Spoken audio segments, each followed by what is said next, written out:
दुनिया का सबसे अमीर सहाबी, एक ऐसा सहाबी जिनकी दौलत आज भी बिलियंस ऑफ डॉलर्स बनती है, जिनका बिजनेस इतना बड़ा था कि इवन मुसलमानों की इतनी बड़ी खिलाफत भी उनसे कर्जे लेती थी। इस सहाबी का नाम हम सब अच्छी तरह जानते हैं और इनका नाम था अब्दुर्रहमान बिन औफ। खलीफा उस्मान रज़ियल्लाहु अन्हु के दौर में जब मुसलमानों की खिलाफत दुनिया की सबसे बड़ी सुपर पावर थी और खलीफा उस्मान दुनिया के सबसे ताकतवर आदमी थे, तब अचानक एक दिन खलीफा उस्मान रज़ियल्लाहु अन्हु बीमार हो गए और उनकी ये बीमारी इतनी बढ़ गई कि उन्होंने आखिर ऐलान किया कि अगर मैं इस बीमारी से फौत हो गया तो मेरे बाद मुसलमानों का नेक्स्ट खलीफा अब्दुर्रहमान बिन औफ होंगे। ये सुनते ही लोग भाग भाग कर अब्दुर्रहमान रज़ियल्लाहु अन्हु के पास गए और उन्हें बताया कि आप इस्लाम के नए खलीफा होंगे। लेकिन हजरत अब्दुर्रहमान बिन औफ ने कहा कि अगर ऐसा है तो मैं अल्लाह से दुआ करता हूं, ऐ अल्लाह मुझे उस्मान से पहले ही मौत दे दे। और ऐसा ही हुआ। इसके कुछ ही अरसे बाद हजरत अब्दुर्रहमान बिन औफ इस दुनिया से चले गए। अब जब अब्दुर्रहमान बिन औफ दुनिया से चले गए और उनकी पूरी दौलत तकसीम करने का वक्त आया, ये एक बहुत ही यूनिक मंजर था। कहा जाता है अब्दुर्रहमान बिन औफ के पास इतना सोना था कि इस सोने को सिर्फ तोड़ने के लिए कुल्हाड़ियां मंगवाई गई। उनके खजानों में 26 लाख गोल्ड कॉइन्स पड़े थे जो आज 700 मिलियन डॉलर्स बनते हैं। इसके अलावा उनके पास 100 घोड़े, 2000 ऊंट और 3000 बकरियां।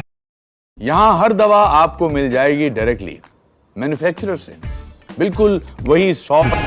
और पूरी खिलाफत में उनके पास बहुत सारी जमीनें भी थी। आज हजरत अब्दुर्रहमान बिन औफ की दौलत के बारे में दुनिया में बहुत कंफ्यूजन है कि आखिर अब्दुर्रहमान बिन औफ की असल नेट वर्थ थी कितनी।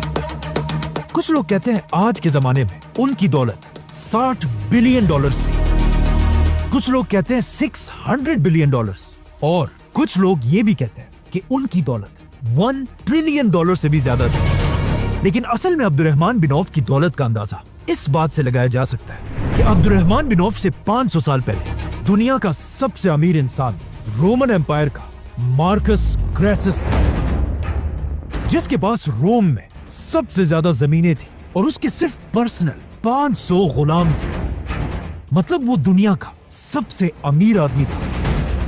और कहा जाता है अगर आज वो जिंदा होता तो उसके पास 20 बिलियन डॉलर्स होते। लेकिन अब ये रोमन एम्पायर मुसलमानों की इस खिलाफत के सामने एक छोटी सी आम एम्पायर थी और मुसलमानों की इस खिलाफत में सबसे अमीर आदमी अब्दुर्रहमान बिन औफ थे। तो अगर अब्दुर्रहमान बिन औफ से 500 साल पहले दुनिया के सबसे अमीर आदमी के पास 20 बिलियन डॉलर्स थे, तो of course Abdur Rahman bin Auf के पास भी एटलीस्ट 20 बिलियन डॉलर से ज्यादा ही दौलत होगी। आज दुनिया का सबसे अमीर मुसलमान सऊदी का वलीद बिन Talal, This amount is so immense, so big, so huge. It's a press story. You're welcome. जिसके पास 16 बिलियन डॉलर्स है।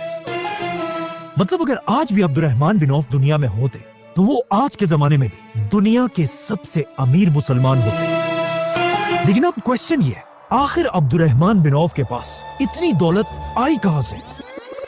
अब्दुर्रहमान बिन औफ का ताल्लुक मक्का के कुरैश में बनु ज़ोहरा कबीले से था और ये वही कबीला था जिससे रसूलुल्लाह सल्लल्लाहु अलैहि वसल्लम की वालिदा आमिना का ताल्लुक था। इसीलिए कहा जाता है जब रसूलुल्लाह सल्लल्लाहु अलैहि वसल्लम पैदा हुए, सबसे पहले उन्हें अब्दुर्रहमान बिन औफ की मां ने अपने गोद में उठाया था और रसूलुल्लाह सल्लल्लाहु अलैहि वसल्लम के 10 साल बाद मक्का में अब्दुर्रहमान बिन औफ पैदा हुए।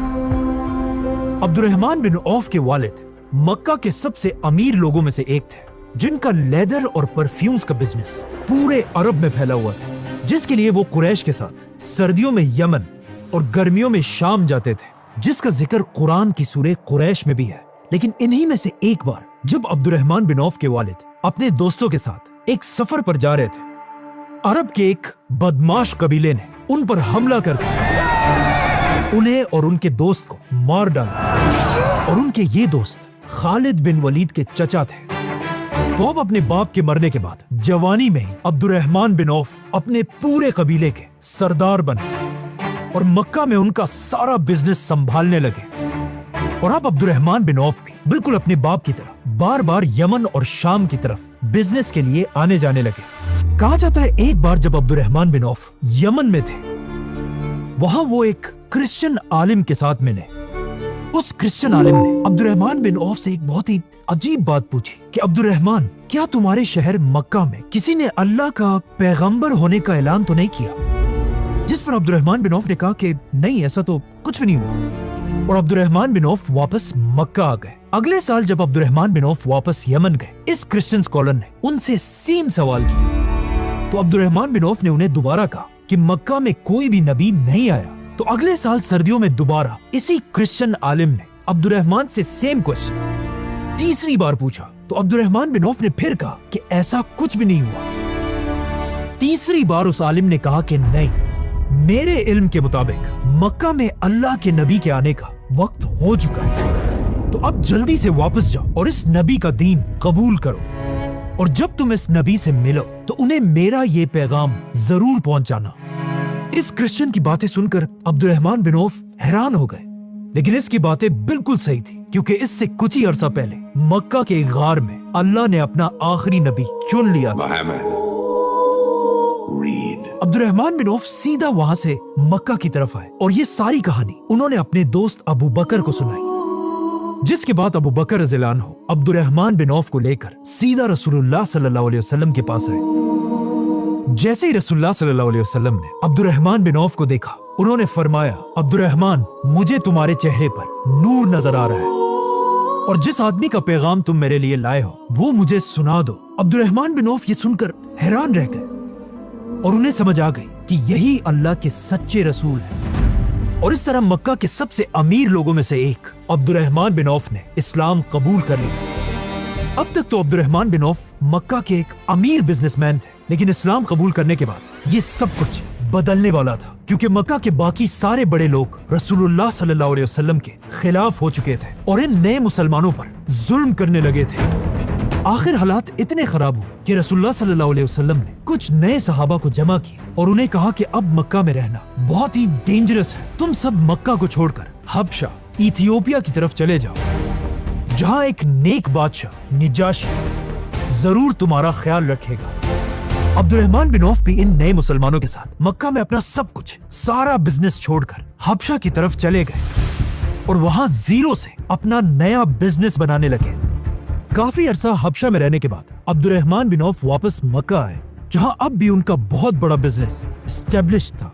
लेकिन जैसे ही वो मक्का पहुंचे, मुसलमान अब मक्का से मदीना की तरफ हिजरत करने की प्लानिंग कर रहे थे, जिसके बाद आहिस्ता आहिस्ता मुसलमान मक्का से मदीना की तरफ शिफ्ट होने लगे। लेकिन जब अब्दुर्रहमान बिन औफ के जाने का वक्त आया, मक्का के सारे बड़े सरदार आकर अब्दुर्रहमान बिन औफ के सामने बैठे और उनसे कहने लगे कि अगर आप भी मक्का को छोड़कर चले जाएंगे तो मक्का की सारी इकोनॉमी तबाह हो जाएगी। मतलब अब्दुर्रहमान बिन औफ के पास इतनी दौलत थी कि उनके जाने से पूरे मक्का की इकोनॉमी क्रश हो सकती थी। लेकिन जब अब्दुर्रहमान बिन औफ ने उनकी बात नहीं मानी, उन्होंने अब्दुर्रहमान रज़ियल्लाहु अन्हु के सामने एक शर्त रखी कि अगर आप जाना चाहते हैं तो जरूर जाए, लेकिन आपको अपना सारा बिजनेस और सारी दौलत मक्का में छोड़कर जाना होगा। अब अब्दुर्रहमान बिन औफ रज़ियल्लाहु अन्हु के पास दो ऑप्शंस थे, या तो मक्का में रहकर हमेशा एक रिच बिजनेसमैन की तरह आराम से अपनी जिंदगी गुजारे, और या अपना सब कुछ छोड़कर रसूलुल्लाह सल्लल्लाहु अलैहि वसल्लम के साथ मदीना की तरफ हिजरत करें और वहां एक गरीब आदमी की तरह अपनी जिंदगी दोबारा शुरू करें। तो ऑफ कोर्स अब्दुर्रहमान रज़ियल्लाहु अन्हु बगैर किसी झिझक के अपना सब कुछ मक्का में छोड़कर खाली हाथ मदीना की तरफ रवाना हुए। अब जब रसूलुल्लाह सल्लल्लाहु अलैहि वसल्लम के साथ सारे मुसलमान मदीना में जमा हो गए थे, रसूलुल्लाह सल्लल्लाहु अलैहि वसल्लम ने सारे मुसलमानों की एक बहुत बड़ी मीटिंग बुलाई, जहां रसूलुल्लाह सल्लल्लाहु अलैहि वसल्लम मक्का से आने वालों को मदीना वालों के भाई बनाने लगे।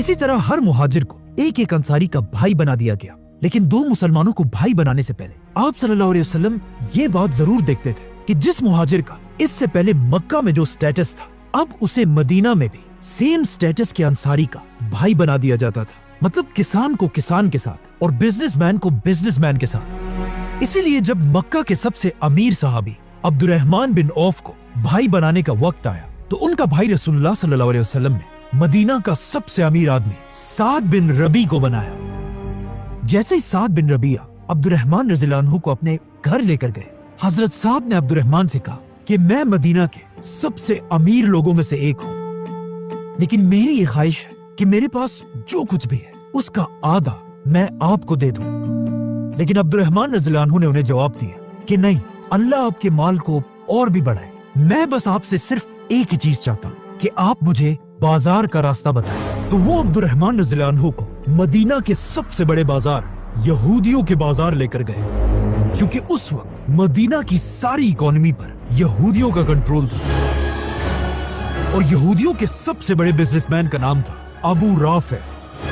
यहूदियों ने बहुत ही चालाकी से मदीना की पूरी इकोनॉमी को अपने कंट्रोल में रखा था। जैसे ही कोई काफिला मदीना के करीब पहुंचता था तो मदीना पहुंचने से पहले ही यहूदी छुपके से जाकर सारी इंपॉर्टेंट चीजें सस्ते में खरीद लेते थे और फिर वही काफिला मदीना पहुंचकर अरबों को महंगी चीजें बेचता था। इस सब का अरबों को पता भी था, लेकिन वो यहूदियों को कुछ नहीं कह सकते थे क्योंकि उनके सारे बड़ों ने यहूदियों से सूद पर बहुत ज्यादा कर्जे लिए हुए थे। तो अब अब्दुर्रहमान रज़ियल्लाहु अन्हु के लिए सबसे बड़ा चैलेंज ये था कि वो यहूदियों की इस स्ट्रॉन्ग मार्केट में अपना बिजनेस स्टैब्लिश करें।